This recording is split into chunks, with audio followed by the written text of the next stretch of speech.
जब 2029 में लागू होगा महिला आरक्षण तो अभी बिल क्यों लाए मोदी? 99% लोग नहीं समझ पाए वजह। मायावती अभी से हुई नाराज, टेंशन में खड़ गए खुजा रहे सिर। चिराग पासवान और अठावले की भी बड़ी दिक्कत। 13% महिलाओं को टिकट देने वाली बीजेपी कांग्रेस कैसे बांटेगी टिकट? अभी से शुरू हो गया सिर फुटौल। ये नारी शक्ति वंदन अधिनियम की कॉपी है जिसके क्लॉज 5 में लिखा है परसीमन और ताजा जनगणना के बाद महिला आरक्षण लागू होगा। परसीमन यानी कि सीटों की संख्या बढ़ाने का काम 2026 में होना है। तो इस हिसाब से 2029 के लोकसभा चुनाव में महिलाओं को आरक्षण मिल सकता है। फिर सवाल है कि मोदी ने अभी से ही ये शिगुफा क्यों छोड़ दिया? महिला वोट बैंक पर तो मोदी की पकड़ पहले से मजबूत है। चाहे वो 3 तलाक खत्म करना हो या उज्ज्वला योजना लाना हो, सब महिलाओं के लिए काफी फायदेमंद रहा। ऐसे में सवाल है कि अभी बिल क्यों लाया गया?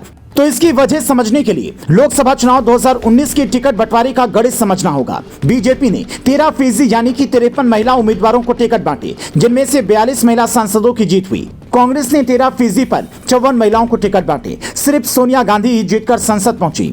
तृणमूल कांग्रेस ने सबसे ज्यादा 40% महिलाओं को टिकट दिया, लेकिन जीत सिर्फ 9 को ही मिली। यहाँ प्रतिशत वाला गणित छोटी पार्टियों के लिहाज से अच्छा है, क्योंकि उन्हें कम सीटों पर चुनाव लड़ना है। जैसे ममता बनर्जी अगर सिर्फ बंगाल में हर सीट पर अपना उम्मीदवार उतारती हैं, तो वहां कुल सीट हैं 42। इस हिसाब से 13 सीटों पर महिलाओं को टिकट देना होगा। लेकिन सोनिया गांधी अगर देश भर की सीटों पर उम्मीदवार उतारती हैं, तो इंडिया गठबंधन में बड़ी पार्टी होने के नाते ज्यादा सीटों पर लड़ती हैं, तो सबसे ज्यादा महिलाओं को टिकट देना होगा। और जीत मिलने की उम्मीद इसलिए भी कम है क्योंकि पिछले चुनाव में रिकॉर्ड खराब रहा है। यही हाल चिराग पासवान से लेकर रामदास अठावले जैसे नेताओं के साथ भी है, क्योंकि अब तक उन्होंने पार्टी में महिला नेताओं को उतना आगे नहीं बढ़ाया है जितना बीजेपी आगे बढ़ा चुकी है।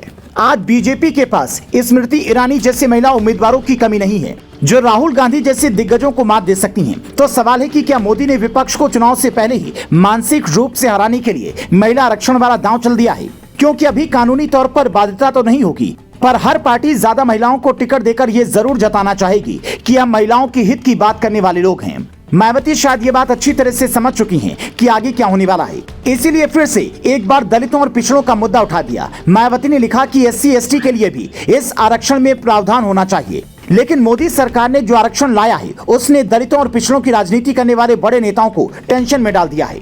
अभी लोकसभा में SC की 84 सीटें आरक्षित हैं, जबकि ST के लिए 47 सीटें आरक्षित हैं। इन्हीं में से 33% सीट महिलाओं के लिए आरक्षित होगी। मतलब लोकसभा में 28 दलित महिला सांसद और 16 अनुसूचित जनजाति यानी कि आदिवासी महिला सांसद होंगी।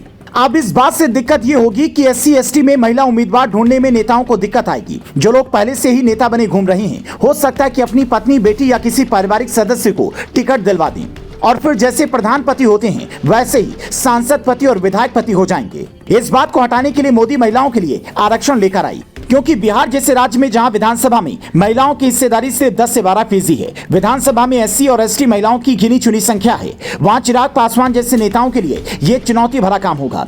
कांग्रेस अध्यक्ष मल्लिकार्जुन खड़गे अपने बेटे प्रियांक खड़गे को सियासत में सेट करना चाहते हैं, लेकिन लगता है कि सोनिया अब उन्हें भी सलाह देंगी कि बेटी को सियासत में सक्रिय कीजिए। आपको क्या लगता है, मोदी का महिला आरक्षण वाला दांव विपक्ष की हवा और खराब करने वाला है, क्योंकि मोदी महिला आरक्षण को लेकर आए हैं? इस बात पर महिलाएं जमकर बीजेपी को वोट करेंगी, और दूसरी तरफ सोनिया गांधी के सामने ज्यादा से ज्यादा महिला उम्मीदवारों को टिकट देने और उन्हें जिताने की होगी।